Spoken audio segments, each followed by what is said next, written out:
Tamil Nadu CM Vijay బల పరీక్షలో నెగ్గారు. బల నిరూపణకు అవసరమైన దానికంటే ఎక్కువ మద్దతు లభించింది.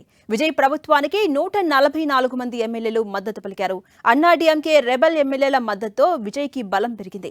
విజయ్ ప్రభుత్వానికి వ్యతిరేకంగా డీఎంకే, ఏడీఎంకే, పళనిస్వామి వర్గం, పీఎంకే సభ్యులు ఓటేశారు.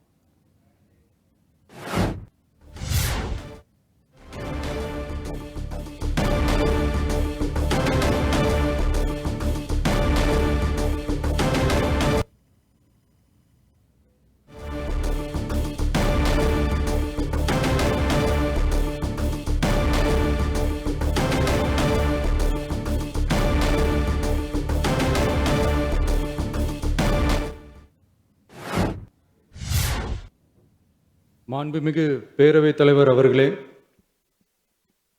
முதலில் நம்பிக்கை தீர்மானத்தில் மக்களுக்கான இந்த ஆட்சியை, மனசாட்சி உள்ள மக்களாட்சியை ஆதரித்து வெற்றி பெற செய்த மாண்புமிகு உறுப்பினர்கள் அனைவருக்கும் நெஞ்சார்ந்த நன்றியை நமது அரசின் சார்பாக தெரிவித்துக் கொள்கிறேன். நடைபெற்று முடிந்த சட்டமன்ற தேர்தலில் எந்த அணியும் இல்லாமல் தனி அணியாக, தனி சிறப்புமிக்க அணியாக, மக்கள் அணியாக, மக்களை விரும்பும் அணியாக, மக்கள் விரும்பும் அணியாக களம் காண்டோம்.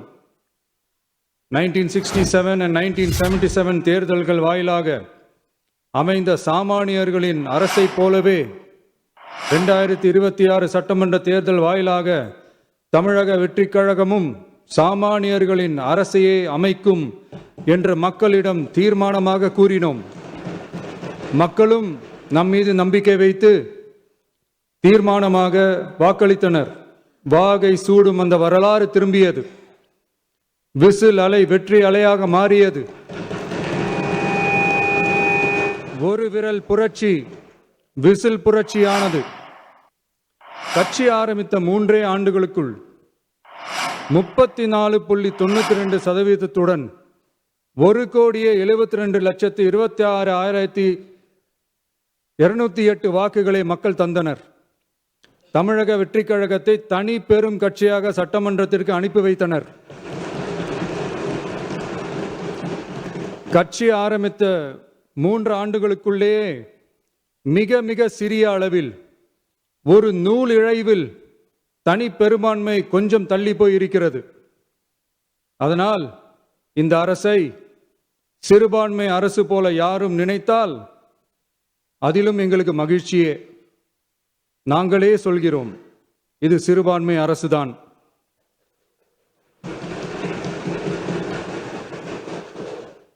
சிறுபான்மை மக்களுக்கான பாதுகாப்பை உண்மையாக நிலைநாட்டும் அரசுதான். அது மட்டுமல்ல, பெண்கள், குழந்தைகள், முதியோர்கள், இளைஞர்கள், அரசு ஊழியர்கள், ஆசிரியர்கள் மற்றும் உழைக்கும் வர்க்கத்தினர் என அனைத்து மக்களுக்குமாக அமைந்த அரசுதான் இந்த அரசு. அந்த நம்பிக்கை அனைவருக்கும் ஏற்பட்டதால் தான் இந்த நம்பிக்கை தீர்மானத்தில் அது நிரூபிக்கப்பட்டிருக்கிறது. இந்த நேரத்தில் இந்த மாமன்றத்தில் நமது அரசு சார்பாக சில உத்தரவாதங்களை நான் தர வேண்டும் என்று விரும்புகிறேன். தமிழக வெற்றிக் கழகத்தின் கொள்கை தலைவர்களான தந்தை பெரியார், பெருந்தலைவர் காமராஜர், அண்ணல் அம்பேத்கர், வீரமங்க வேலு நாச்சியார், மக்கள் சேவகர் அஞ்சலை அம்மாள் ஆகியோரின் வழிகாட்டுதலுடன் இந்த மக்கள் அரசு மனசாட்சி உள்ள மக்களாட்சியை தரும் என்று உறுதியளிக்கிறேன். சமூக நீதி, சமநீதி, சம வாய்ப்புடன், உண்மையான உறுதியான ஜனநாயகத்துடன், மதச்சார்பற்ற சமூக நீதி கொள்கைகளுடன் இந்த அரசு நடக்கும். அதில் சிறிதும் மாற்றமில்லை. நம்முடைய இந்த ஆழமான நம்பிக்கையை மனதார நம்பி வாக்களித்த அனைத்து இயக்கங்களின் தலைவர்களுக்கும், அந்த இயக்கங்களை சேர்ந்த மாண்புமிகு உறுப்பினர்களுக்கும் மீண்டும் நன்றியை தெரிவித்துக் கொள்கிறேன். எம்மதமும் நம் மதமே, எல்லா மக்களும் நம் மக்களே, இதில் வாக்களித்தவர்கள், வாக்களிக்காதவர்கள் என்ற பாகுபாடே இருக்காது. இது எல்லோருக்குமான அரசு. இது சாமானியர்களுக்கான அரசு. இது சாதி மத எல்லைகளை கடந்த அரசு. இது பாகுபாடு காட்டாத அரசு. இது பண்பாடு காக்கும் அரசு. இது பண்பட்ட அரசு. அரசியல் காரணங்களுக்காக யாரையும் எதற்காகவும் புண்படுத்தாத அரசு இதையெல்லாம் போக போக புரிந்து கொள்வார்கள். எனவே துள்ளி எழுந்து பதில் சொல்வதை விட எதிலும் துணிச்சலுடன் செயலாற்றி வெற்றி பெறும் அரசு. ఇదే అంశంపై మరింత సమాచారం మా ప్రతినిధి గోపి అందిస్తారు. గోపి, మనం చూస్తున్నాం తమిళనాడు రాజకీయాల్లో కీలక పరిణామం చోటు చేసుకుంది. సీఎం విజయ్ ఈసీగా బల పరీక్షలో నెగ్గారు. అనుకున్న దానికంటే కూడా ఎక్కువ మంది ఎమ్మెల్యేల మద్దతు లభించింది. అడ్డంకులన్నీ తొలగినట్టేనా? ప్రజాపాలనపై టీవీకే సర్కార్ ఇక్కడ నుంచి దృష్టి పెట్టబోతుందా? ఎలా చూడాలి? ఝాన్సీ, అసెంబ్లీ ఫలితాలు వెలువడినప్పటి నుంచి కూడా పూర్తి స్థాయిలో ప్రభుత్వాన్ని ఏర్పాటు చేయడానికి కావాల్సినంత సంఖ్యాబలం లేకపోయినప్పటికీ ఇతర పార్టీల మద్దతుతోటి గవర్నర్ వద్దకి దాదాపు 4 రోజుల పాటు కూడా ఆయన వేచి చూడాల్సి వచ్చింది. 4 రోజుల అనంతరం ఆయన ప్రమాణ స్వీకారాన్ని చేశారు. ఆ సందర్భంలో ఏదైతే ఆయనను ప్రమాణ స్వీకారానికి ఆహ్వానించిన సమయంలోనే అసెంబ్లీలో బల పరీక్ష ఎదుర్కోవాల్సి ఉంటుందంటూ కూడా గవర్నరు చెప్పడము ఈ నెల 13 తారీఖు అంటే ఈ రోజు ఈ బల పరీక్షకు సిద్ధమవడం జరిగింది. అయితే గతంలో గవర్నర్ కలిసిన సందర్భంలో కూడా పార్టీలకు అతీతంగా బయట నుంచి వాళ్ళంతా కూడా నాకు మద్దతు తెలిపేందుకు సిద్ధంగా ఉన్నారంటూ కూడా గవర్నర్ కి చెప్పినప్పటికీ లిఖితపూర్వకంగా ఆయా పార్టీల నుంచి స్పష్టమైన మెజారిటీ ఉంటేనే అంటే 118 స్థానాల మ్యాజిక్ ఫిగర్ ని దాటితేనే ఈ యొక్క ప్రమాణ స్వీకార కార్యక్రమానికి తాను ఆహ్వానిస్తానంటూ కూడా ఆ సందర్భంలో గవర్నర్ చెప్పడం జరిగింది.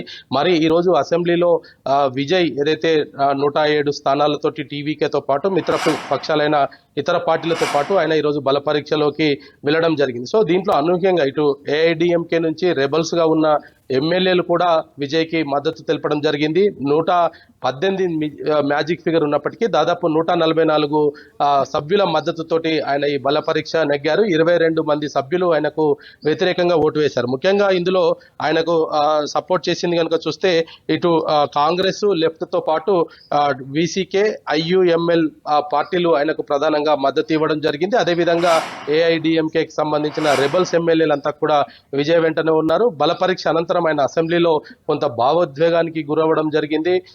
ఇది ప్రజా ప్రభుత్వము, ప్రజల చేత ఎన్నుకోబడిన ప్రభుత్వం కాబట్టి ఎట్టి పరిస్థితుల్లో కూడా ప్రజల సంక్షేమం తప్ప ఇంకొక ధ్యేయం లేకుండా ఈ ప్రభుత్వ పరిపాలన కొనసాగుతుంది. రానున్న 5 సంవత్సరాలు మా పార్టీ అధికారంలో ఉంటుంది, ప్రజా సంక్షేమం కోసమే తాము పాటు పడతాం, ఇది సామాన్యుల ప్రభుత్వం అంటూ కూడా ఆయన కొంత భావోద్వేగానికి గురవడం జరిగింది.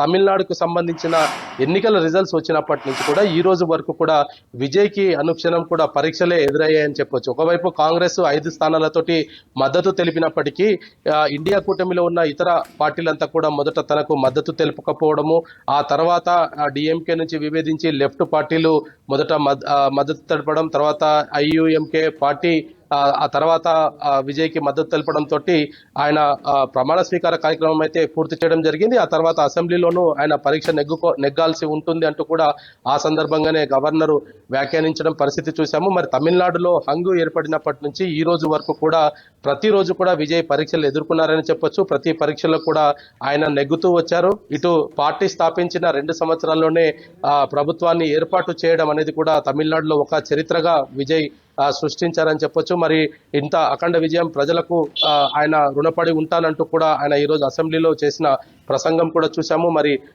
రానున్న రోజుల్లో విజయ్ పరిపాలన ఏ విధంగా ఉండబోతుంది, ఇప్పటికే ఏఐడిఎంకేకి సంబంధించిన రెబల్స్ అంతా కూడా విజయ్ వెంటే ఉంటామంటూ కూడా ప్రకటించిన నేపథ్యంలో మరి రానున్న రోజుల్లో ఇటు రాజకీయంగా కొంత అనుభవం లేకపోయినప్పటికీ ఇతర పార్టీలు సొంత పార్టీల్లో ఉన్న వ్యక్తుల మద్దతుతోటి మరి ఆయన ప్రభుత్వాన్ని ఏ విధంగా నడపబోతున్నారో.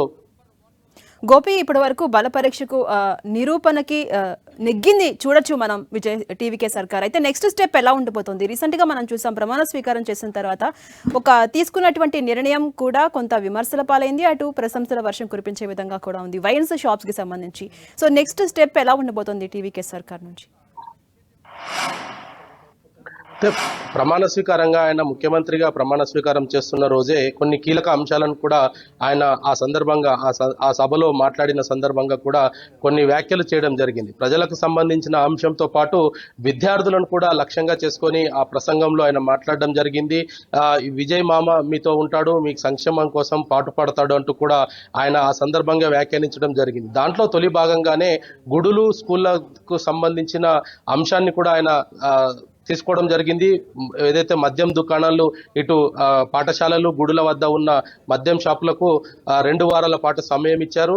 దాదాపు అక్కడి నుంచి అంటే గుడి నుంచి కానీ స్కూళ్ళ నుంచి కానీ ½ కిలోమీటర్ అంటే ½ కిలోమీటర్ వరకు కూడా ఎటువంటి వైన్ షాపులు అక్కడ నిర్వహించకూడదు, మీరు ఆల్టర్నేట్ ఏర్పాటు చేసుకోవాల్సిందిగా కూడా ఈ వైన్ షాపుల నిర్వాహకులకు ఇప్పుడే చెప్పడం జరిగింది. ఒకవైపు ఇటు సంక్షేమ పథకాల అమలుకు సంబంధించి ఒక శ్వేతపత్రాన్ని కూడా త్వరలోనే విడుదల చేస్తామంటూ కూడా చెప్పడం జరిగింది. మరి అసెంబ్లీలో కూడా ఈ అంశాన్ని కూడా ఆయన ప్రస్తావించడం జరిగింది. ముఖ్యంగా ఈ పార్టీలకు సంబంధించిన అంశంలో ఏదైతే టీవీకేతో పాటు ఇతర పార్టీలు కలిసి వచ్చే పార్టీలన్నీ కూడా వారికి కృతజ్ఞతలు చెప్తూనే ప్రభుత్వంలో ప్రజల కోసం మాత్రమే తను పనిచేస్తాను, డబ్బుల ఆశ నాకు లేదు, డబ్బులు కూడబెట్టుకోవాల్సిన అవసరం లేదు అంటూ కూడా ఆయన నేను ఒక సామాన్యుడిని, నాలాంటి సామాన్యులంతా నన్ను ఎన్నుకుంటే నేను ముఖ్యమంత్రి అయ్యాను కాబట్టి ప్రతి నిర్ణయం కూడా ప్రజా సంక్షేమం కోసం మాత్రమే తీసుకుంటానంటూ కూడా ఆయన చెప్పడం జరిగింది. కానీ రాజకీయంగా అతనికి అనుభవం లేకపోయినప్పటికీ ప్రభుత్వ నిర్వహణ ఏ విధంగా ఉండబోతుంది, ఇతర పార్టీలు అంటే ఇప్పుడు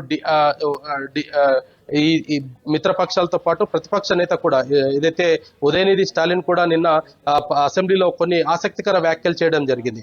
తాను విజయ్ ఒకే పాఠశాలలో చదువుకున్నామని, విజయ్ తనకు సీనియర్ అంటూ కూడా ఆయన వ్యాఖ్యానించడం జరిగింది.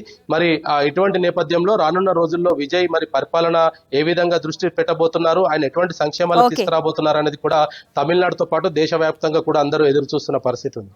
Right, thank you Gopi.